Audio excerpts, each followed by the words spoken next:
El último congreso del Partido Comunista Cubano aprobó más de 300 reformas en la isla. Considerado como el más significativo de las últimas décadas, el reciente Congreso del Partido Comunista Cubano acaba de aprobar una serie de reformas económicas al modelo socialista con las que se intenta reducir el tamaño y el peso del Estado, ampliando la participación del sector privado, aunque sin abandonar la planificación centralizada.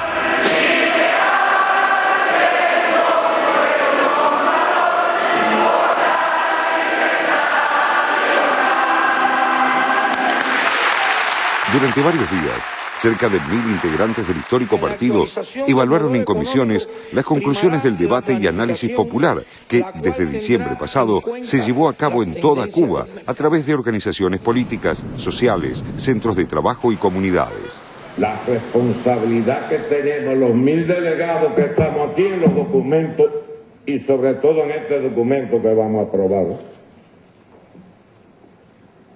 No levanten la mano mecánicamente sin saber lo que están aprobando.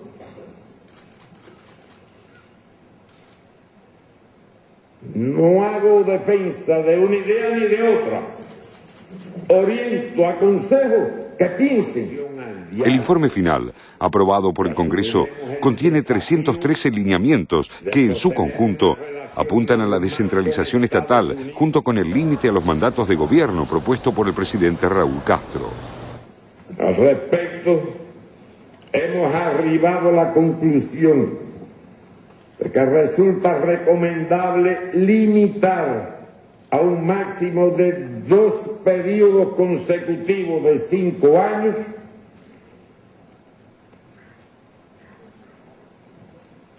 el desempeño de los cargos políticos y estatales fundamentales. Ello es posible y necesario en las actuales circunstancias, bien distintas a las de las primeras décadas de la revolución.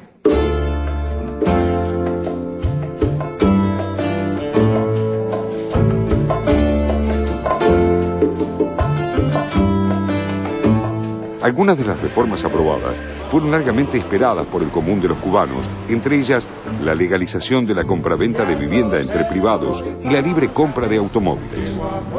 Aunque el 90% de los ciudadanos son dueños de sus viviendas y no pagan impuestos por ellas o pagan bajos alquileres, hasta ahora no podían venderlas sino permutarlas en un negocio que ilícitamente implicaba miles de dólares. El cónclave del partido también dio el visto bueno a la entrega de créditos bancarios a trabajadores privados, campesinos y población en general, incluso para la compra de inmuebles.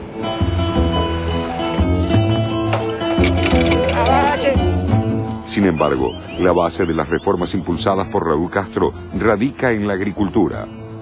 El objetivo actual es desarticular las gigantescas granjas estatales, ampliando la entrega de tierras con usufructo gratuito a familias campesinas, sector que hasta ahora demostró ser el más productivo del campo cubano.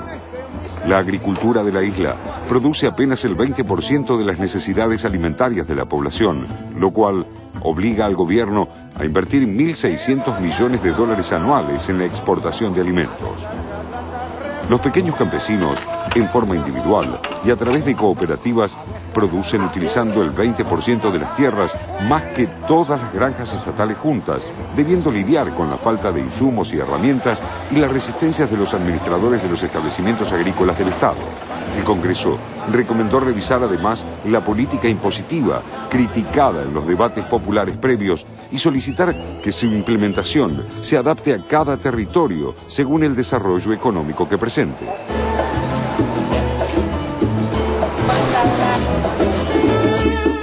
Las reformas que más preocupan a los cubanos, la eliminación de la libreta de racionamiento y el despido de 500.000 trabajadores estatales, se implementarán en forma gradual y en la medida en que avancen otras iniciativas que las compensen.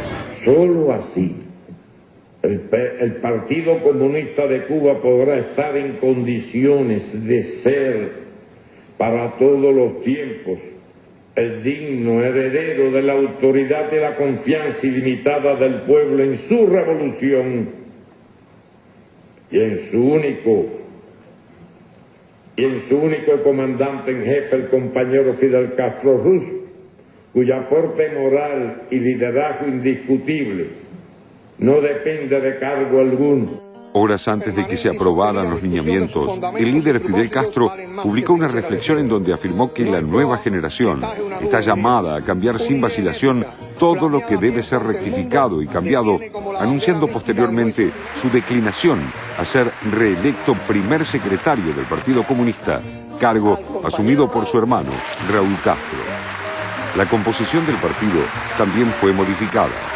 La dirección se redujo de 24 a 15 miembros y el comité central quedó formado en un 48% por mujeres. Tal como lo dijo el presidente Raúl Castro al abrir el Congreso partidario, con estas reformas, su gobierno intenta terminar con medio siglo de inmovilismo y hacer perdurar el sistema socialista una vez que desaparezcan sus referentes históricos.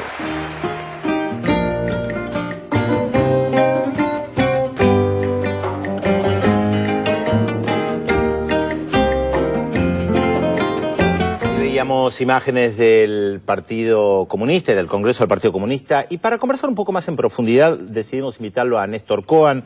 Es docente de la Universidad de Buenos Aires, publicó más de 15 libros, estuvo muchas veces en Cuba, así que conoce muy bien Cuba, participó de congresos de sociología, de política, de filosofía en Cuba, así que realmente es una persona atinada para conversar sobre esto. Gracias, Néstor, por estar con nosotros. A ver, la primera pregunta, uno ve un congreso que se plantea como un gran cambio. ¿Vos considerás que hay realmente un cambio o es continuidad de las políticas que se vienen implementando este último tiempo? Yo creo que hay continuidad y discontinuidad. Hay continuidad porque estos intentos de fomentar el mercado en Cuba, a mi modo de ver, son viejos. Hubo grandes debates en la década del 60 y se consolidó esa propuesta cuando Cuba se acerca a la Unión Soviética a inicios de los 70, ¿no? Porque Cuba recién se acerca mucho a la Unión Soviética a partir del año 71. Y en el año 75 hace un congreso donde sanciona un montón de reformas mercantiles que en los documentos de este Congreso son reivindicadas. Raúl Castro todo el tiempo cita como antecedente al Congreso del año 75, que pasó hace mucho tiempo, ¿no? Entonces hay una continuidad y una profundización a favor del mercado. Y hay una discontinuidad en el terreno de la política internacional, porque pocos comentadores, la CNN, por ejemplo, todos los opinólogos de Miami, no mencionan que el año pasado el Partido Comunista Cubano disolvió el Departamento América, que era el encargado de apoyar, alentar, impulsar las insurrecciones en otros países. Y esa noticia no sale en ningún lado, se habla del Congreso y eso pasó desapercibido. Pero para el movimiento popular latinoamericano, que los compañeros cubanos hayan disuelto el Departamento América, históricamente encabezado por Barbarroja, el comandante Piñeiro Lozada, amigo de los montoneros, amigo del PRTERP en Argentina, amigo de todos los rebeldes del mundo, incluso de las Panteras Negras de Estados Unidos, que hayan disuelto ese departamento, yo creo que es una señal hacia el afuera de que Cuba no apoya más movimientos revolucionarios en otros países. Sí tiene vínculos institucionales. Tampoco hay esos movimientos que había en la década del 70. Algunos quedan, ¿eh? Algunos pocos, porque vos mencionaste el Congreso del 75, donde se da un giro, no solamente en lo económico hacia la Unión Soviética, sino en lo político hacia los partidos comunistas. Exactamente. Pero en la cuestión del mercado que vos mencionás, vos decís, ya hace tiempo se vienen implementando reformas donde se introduce el mercado. Ahora entonces, se profundizan. Se profundiza. Pero no creo que haya un cambio de calidad. Y si vos lees los documentos, tanto los lineamientos iniciales como el balance del Congreso y el informe posterior de Raúl Castro, te das cuenta que en el propio Raúl Castro todo el tiempo menciona los antecedentes de esto. O sea, en Cuba ha habido dos corrientes, a mi modo de ver. Dos corrientes revolucionarias, ¿no? Sin contar la de Miami, que es la contrarrevolución. Una que propició siempre el mercado y otra que propició la planificación socialista. El máximo representante de la planificación socialista fue el Che Guevara, muy crítico de las reformas mercantiles. Y, oh casualidad, a mí me parece que no es casualidad, la imagen del Che está presente en el Congreso de Cuba, pero las ideas están completamente ausentes. A mí me llama la atención que en todo este Congreso las ideas del Che Guevara estén ausentes. Y varios amigos cubanos que forman parte del Partido Comunista Cubano y de la Revolución Cubana me han dicho, ¿qué pasa que no se debate hoy las propuestas del Che? ¿Qué interpretación haces vos de esto?